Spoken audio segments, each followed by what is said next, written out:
Previously on Duke City Championship Wrestling, DCCW's No Way Around kicked off with exciting tag team action as Jade and Money Monroe joined forces with the debuting Stanley Logan in a concerted effort to stymie the duo of the wildcard Jacob East and the rookie sensation RJ Wild.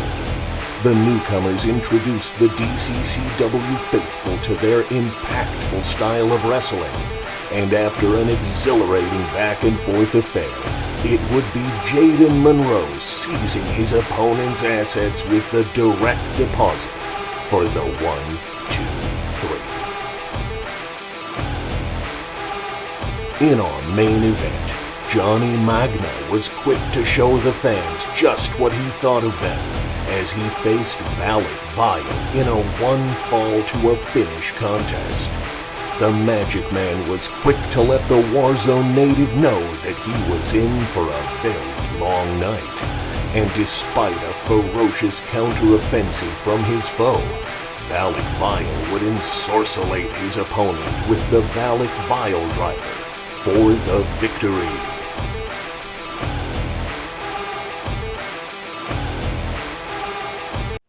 My name is Amelia Plum with Duke City Championship Wrestling, and I'm here with Ricky, the Renegade Rebel, and this is your second time wrestling with DCCW, and the first time didn't end super awesome. Your partner was Freddie Cordova, and I heard that you had some not so nice things to say about Mr. Freddie Cordova. Can you expand on that a little bit more?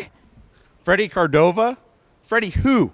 We're already forgetting about that guy. You know why? Because this show's about winners, and winners only. So I'm telling you right now, I'm done with Freddie. Freddie's no longer going to be here, and he better stay out of my way because I am freight train, and I'm coming for everybody. Thank you so much, Ricky.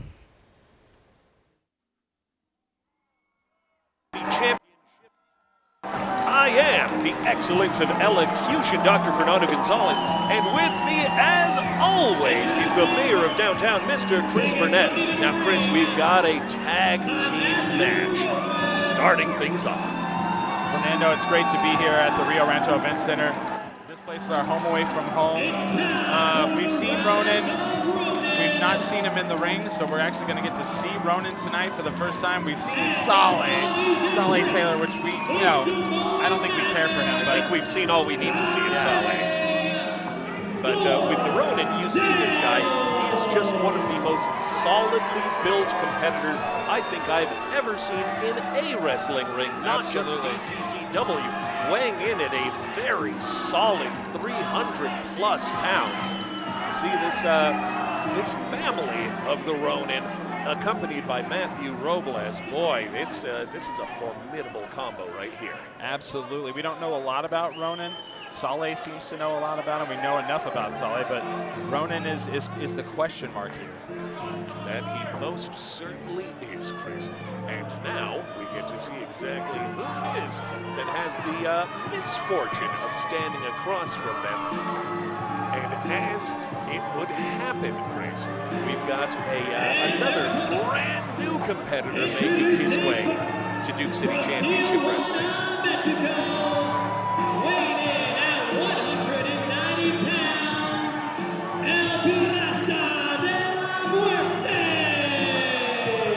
Pablo Castro.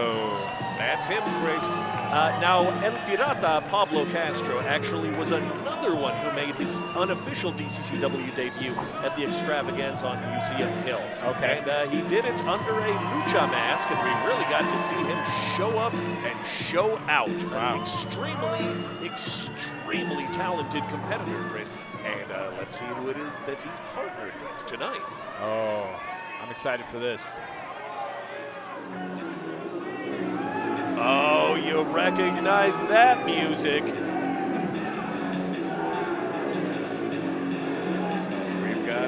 We've got a fan favorite on his way to the ring. Veteran Manny Lemons. Oh man, the zest of the best, the man, the brand, the king of the lemonade stand, Manny Lemons.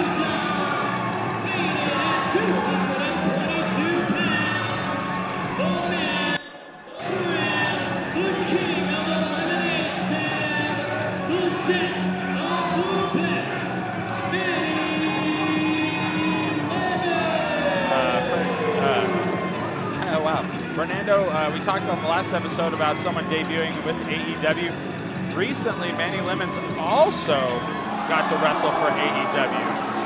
Oh, wow, wait a minute. Oh, my gosh. We've got some pre-bell action going on here. Oh, wow. Hey, Adam Merrick, please, you got to get out of the ring, buddy. Sale and Ronin wasting no time to attack Lemons and Castro. Man, oh, hey, that was his feather boa. Oh, wow.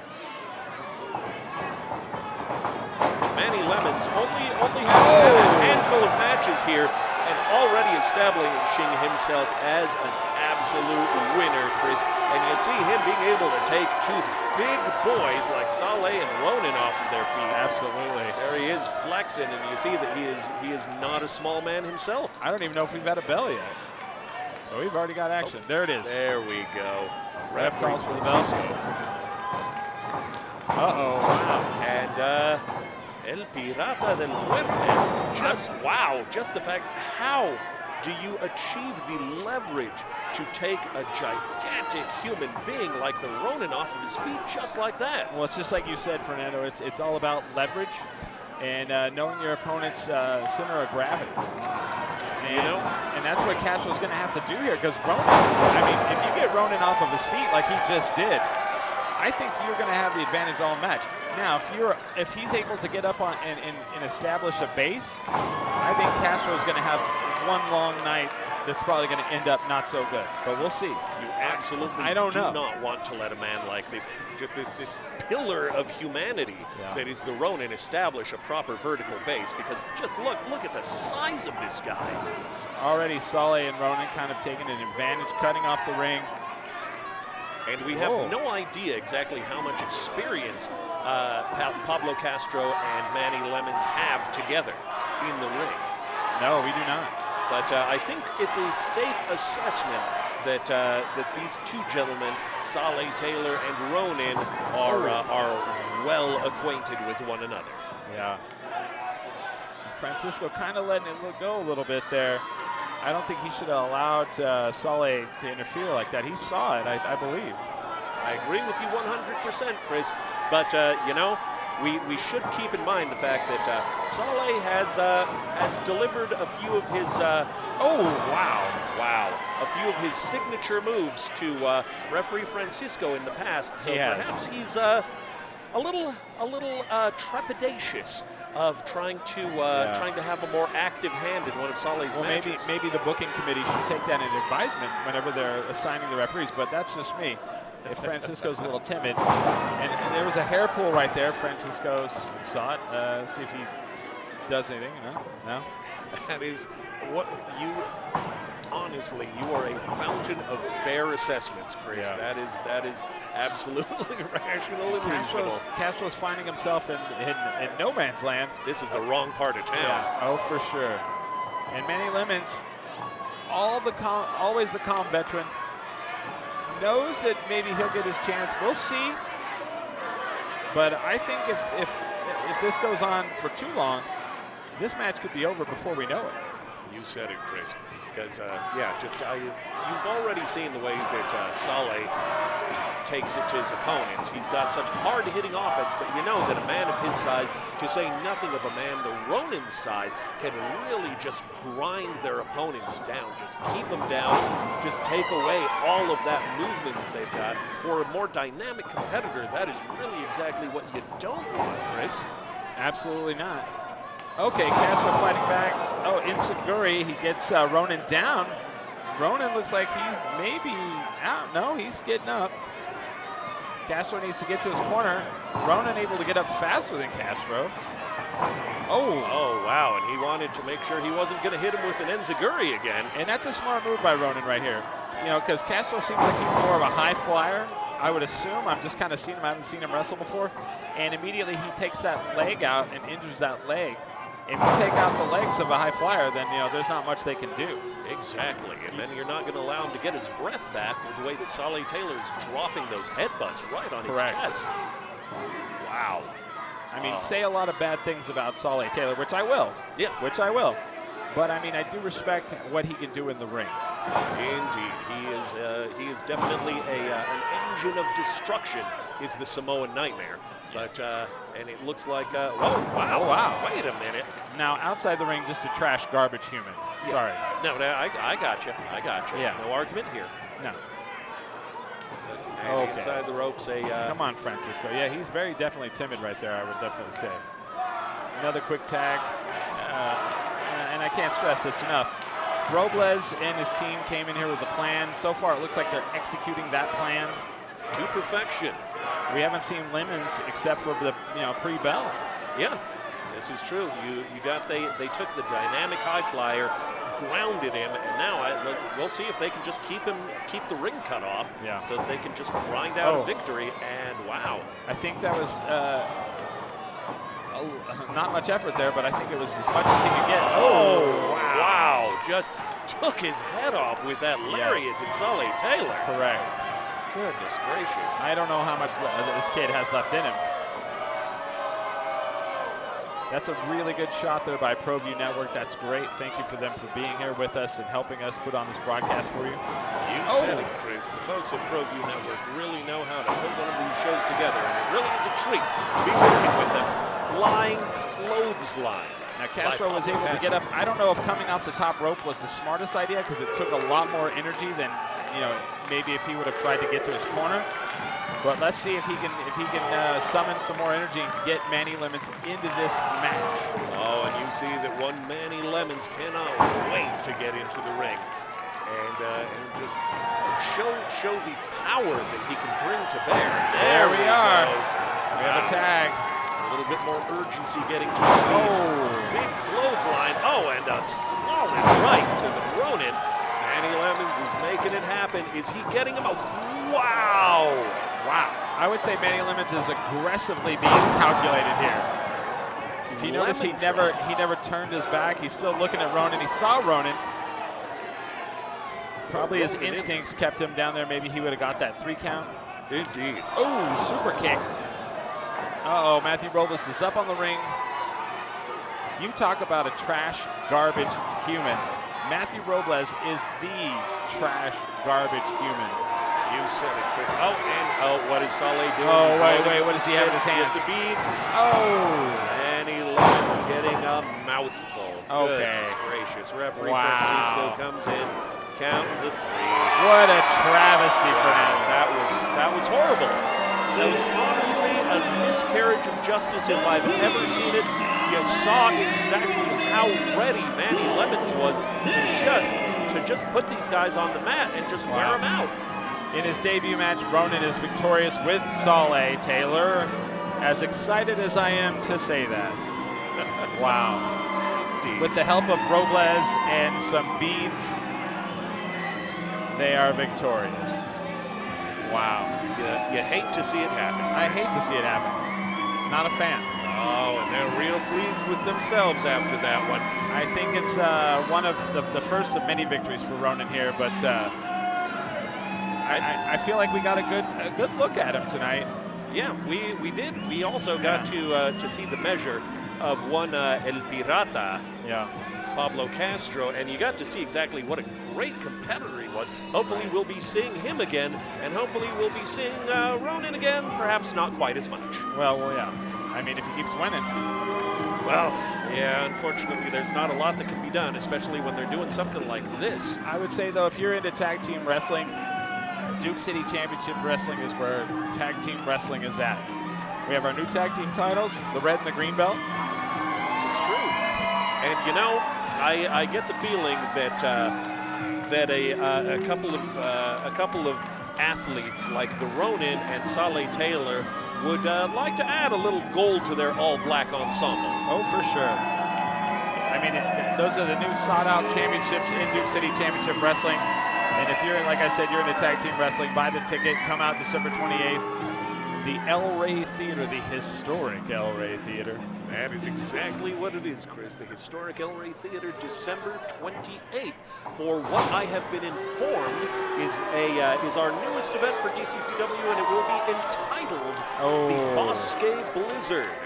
Matthew Robles letting the fans know one more time how he feels about him here in Rio Rancho, which is not a favorable thing if you're just listening. He is enduring a blizzard of scorn, Chris.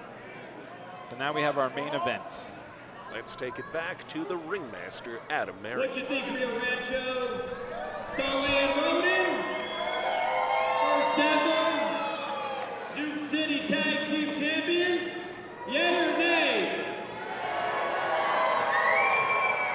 Maybe? You guys, we got some awesome merchandise over here in the back. We got merchandise from Thunder.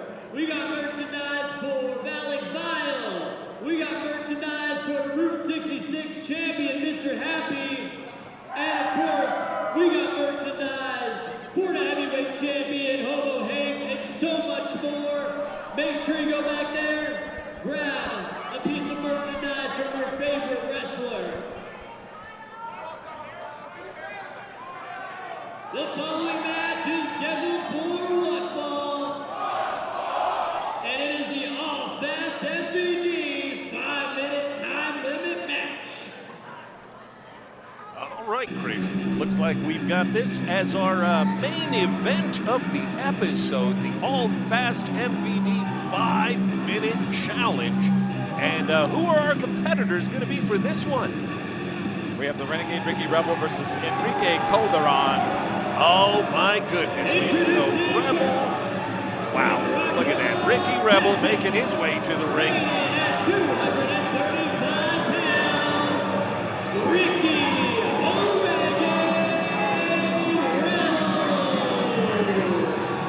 I don't know if you know this. The Renegade said that the DCCW management is just wasting him. Wow, that is a very strong statement from the Renegade Ricky Rebel. Now, the thing is, this is only maybe, what is this, his second match in DCCW? I believe so. And he seems to be like loving all of the hatred from the crowd. It certainly seems to be the case, Chris. He did not come here to make friends, but we'll see exactly how much success that attitude takes him to. I don't know if you guys can hear it over the mic, but the crowd really does not like the Renegade Ricky Rebel at all. You said it. Boy, they are letting this guy have it. Yeah. It's something about his mom. I'm not sure. Oh, my gosh. Wow, Mrs. Rebel. That's... But they won't be like that for this next person. No, they most certainly will not.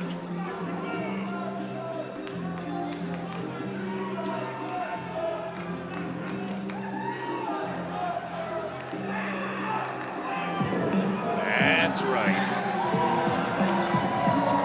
and his opponent, from Oregon City, Mexico, weighing in at 175 pounds, El Chingon, Enrique Calderon. Oh my gosh, Chris. Enrique El Chingon Calderon. Now, I'll tell you a little on a personal note here. This guy's my dad's favorite. Wait a minute. A little, again, before the Okay. bell, a little pre-match activity. Wow. El Chingon, only 22 years old. If he hits you with that frog splash, that's it. And you see this young high flyer. He has an absolutely beautiful aerial game, Chris. But Yeah. you've got to let him get off the ground first. And Well, Ricky Rebel, If I was Ricky Rebel, I wouldn't let him get off the ground at all. I would leave him outside the ring, DOA. sensibly put, Chris, you really don't want to let this guy really get his motor running. And for the young man from Obregón, Sonora, Mexico, he really, really would like nothing better than to get some air time. But Ricky Rebel isn't having it. If I was Ricky Rebel, I wouldn't even let him take his jacket off. No, it doesn't even look like he's Or got his the chance vest or to. whatever it is, yeah. Yeah, no, that lovely leather ring vest. Wow, will Yeah. we see him keep it on this entire match? Well, if he never gets to take it off, that means that the Renegades pretty much won this match. Boy, I guess so. Ricky Rebel just again having to stop and let the fans have it rather than concentrate on his opponent. And we've seen before already tonight that being obsessed with it, with jaw jacking with the crowd can cost you everything. Absolutely. But some of these wrestlers, they thrive on it. It powers them. It makes them want to win. Wow, I couldn't imagine. Oh! You heard that, and I heard that. Oh, Wow. Well, El Chingon really living up to his namesake. I think the Renegade is the Renegade from the sun. He needs to maybe go outside every once in a while, get a little vitamin D. He needs a little bit of color. Goodness gracious, you figure is there just a massive ceiling over Rockwall, Texas, Chris? There could be. Well, hopefully he'll be able to get a little more of that and not get his hide tanned by one Enrique El Chingon Calderon, because those chops were nothing short of wicked. Yeah, the Renegade Ricky Rebel still in control, and El Chingon has yet to get any kind of footing in this match. Well, at least he got his vest off finally. Trying to get back to his feet. Will he be able to do this, or will Ricky Rebel just grind him all the way out? Wow. He's got a 5 count there. Kyle's going to count to 5.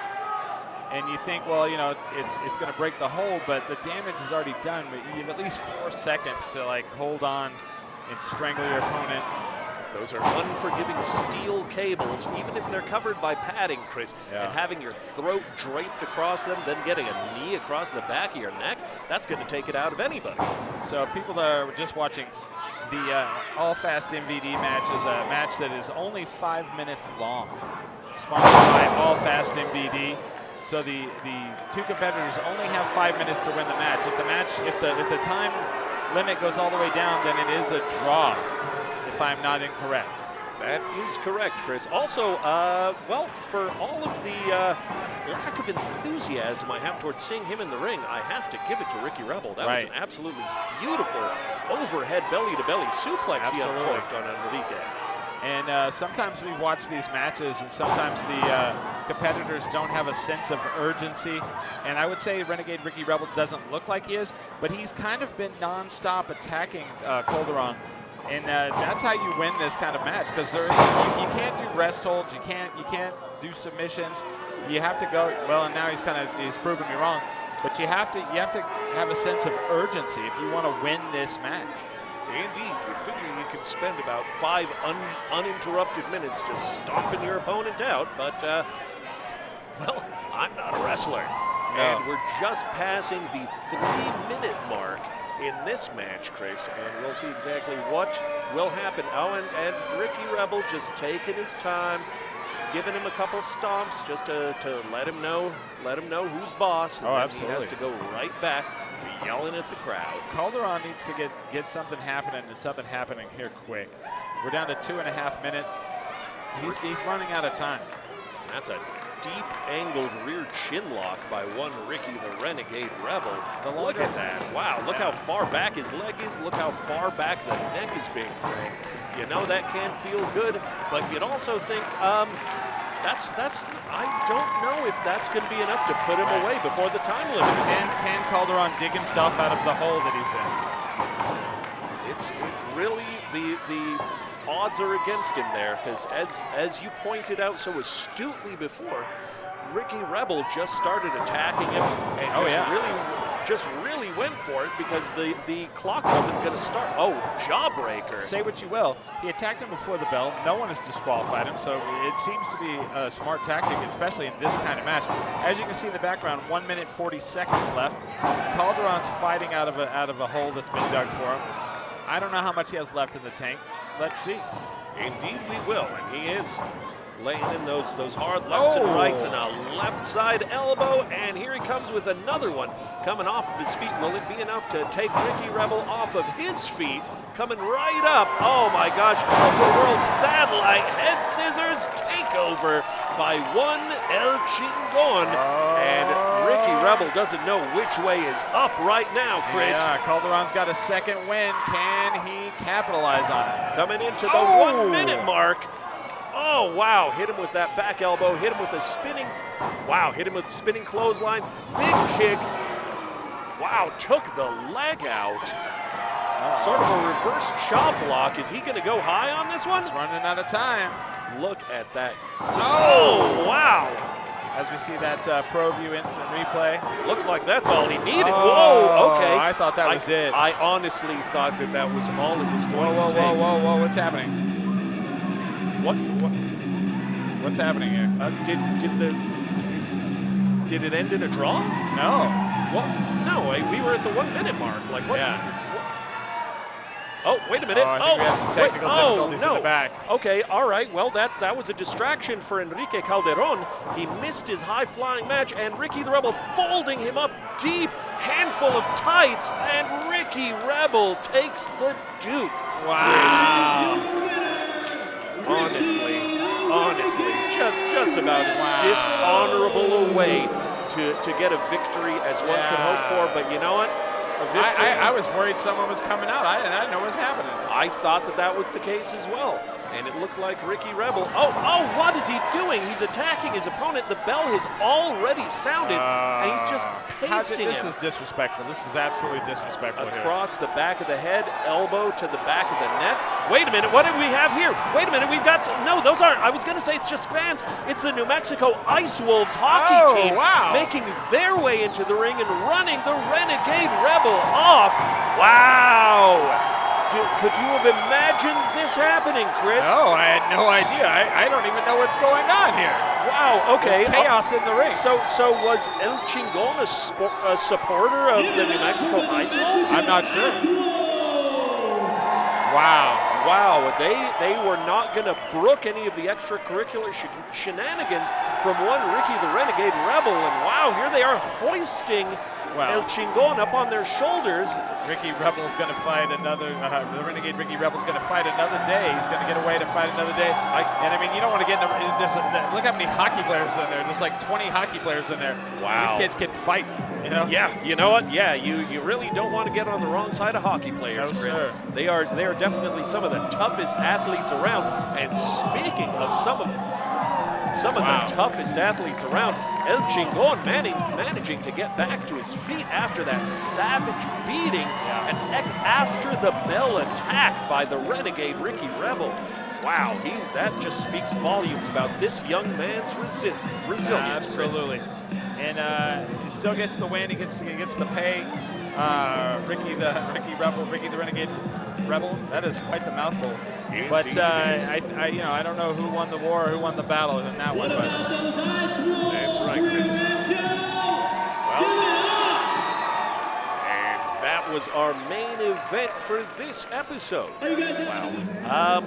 You know what, folks? I think we're going to be here for a while, so maybe we should call it right now, Chris. You good with that? Yeah. Okay, well then, in that case, that will conclude this episode of Duke City Championship Wrestling from my very good friend and co-commentator, the mayor of downtown, Chris Burnett, and myself, Dr. Fernando Gonzalez. We would like to wish you a pleasant evening. Thanks for coming, and we'll see you next time.